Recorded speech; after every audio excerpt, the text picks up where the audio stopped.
raden, want wij gedacht hadden dat jullie vragen kunnen beantwoorden over raden van 11. Snap je?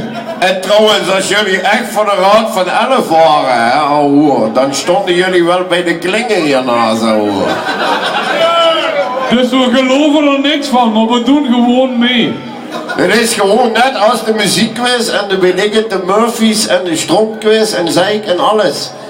Eerste vraag, hè, ouwe, doe maar roepen als je het weet, ouwe. Jij weet niks. Welke Raad van 11 vertrok als nummer 58 in de optocht en eindigde als vierde in 2005? Het Getske! Dat was de Raad van 11 van Café in Getske. Jij hebt maar 1 punt, jij, met die zatte kop. Oh nee, die kale, met die muts op. Oké, vraag nummer 2. Niet die kale, die andere kale. Welke Raad van 11 won de slag om de Mio-bar in 2007? Goed geantwoord, ouwe. Is weer goed, ouwe, het Getske! Hé, ho. Wat dan ben je op, hoor? Wil je dat nooit meer doen, hè, jou daar achterin? We zijn geen buteredner of zo, hè. Het jaar daarna waren die van de Passat beter, is toch zeggen, hoor. Hebben we vorig jaar gedoucht?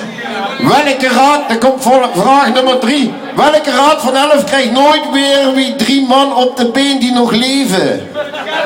Die van het Getske, oké. Hé, zwoele Henkies.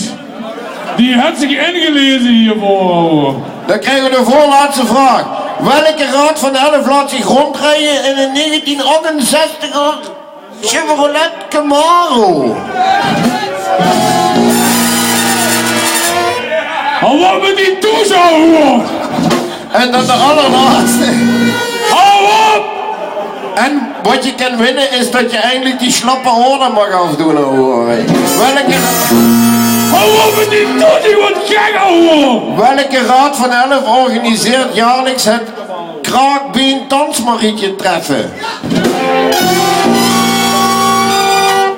Hé, Prima. dat orkest, dat staat genoteerd, ouwe. Er zijn geen winnaars, want de antwoorden waren al op internet.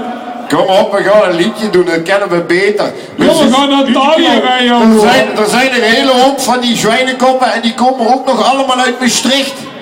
En die gaan naar Talië en die gaan daar liedjes klauwen wie een